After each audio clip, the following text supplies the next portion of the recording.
स्वागत है आपका। आज जो हम बात करेंगे राजस्थान की नदियों में जो बंगाल की खाड़ी में जो जाती है नदियां उनके बारे में, और उसकी एक महत्वपूर्ण नदी है, उसका नाम है चंबल नदी।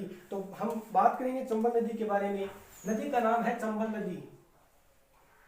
चंबल नदी, इनका उपनाम क्या है? कामधेनु, राजस्थान की कामधेनु, राजस्थान की कामधेनु, या फिर बारहमासी, बारहमासी, और जो इसका उपनाम है वो है चमरवंती, चमरणवंती। बात करते हैं हम चंबल नदी के बारे में।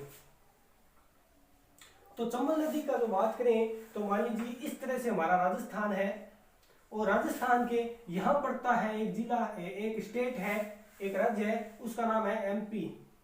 एमपी है, तो ये जो नदी है उसका उद्गम भी एमपी से होता है।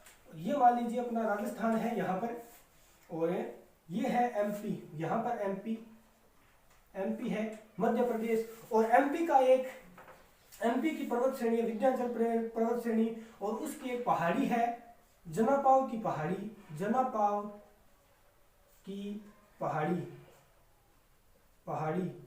जगह कौन सी है? महू, इंदौर, महू, इंदौर। यहां से ये नदी का उद्गम होता है, जनापाव की पहाड़ियों से इस नदी का उद्गम होता है। और ये जो यहाँ से जो नदी चलती है, यहाँ से नदी चलने के बाद एमपी में एक बांध बना हुआ है, इसी नदी के ऊपर एमपी में एक बांध बना हुआ है जिसका नाम है गांधी सागर बांध है। गांधी सागरे, गांधी सागरे बांध, गांधी सागर बांध है वो इसे नदी के ऊपर बना हुआ है। आगे चले इस नदी को, आगे चलते हैं इस नदी से।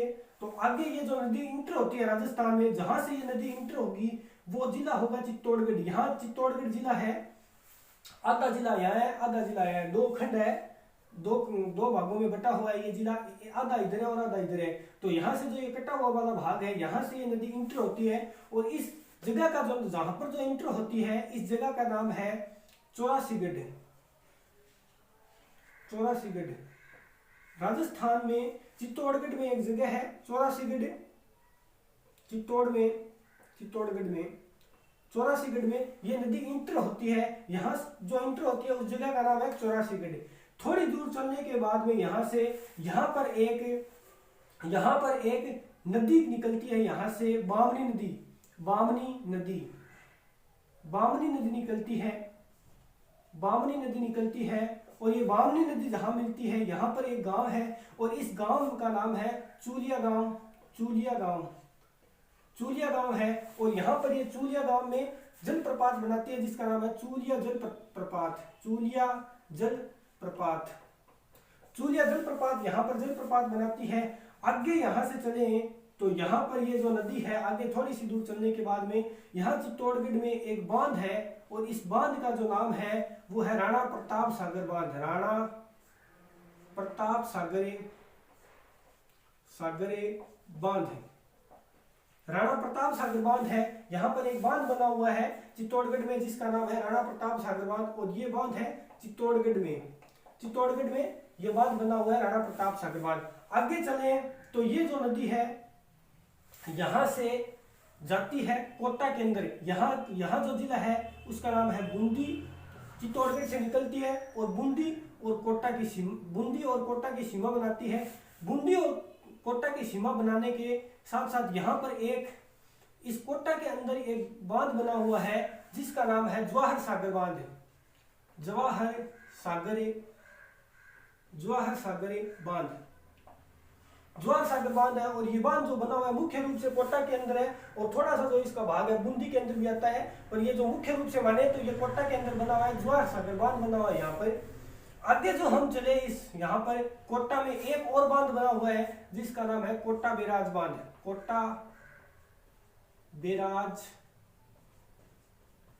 बांध, कोटा बैराज बांध है, ये भी कोटा के अंदर ही बना हुआ है।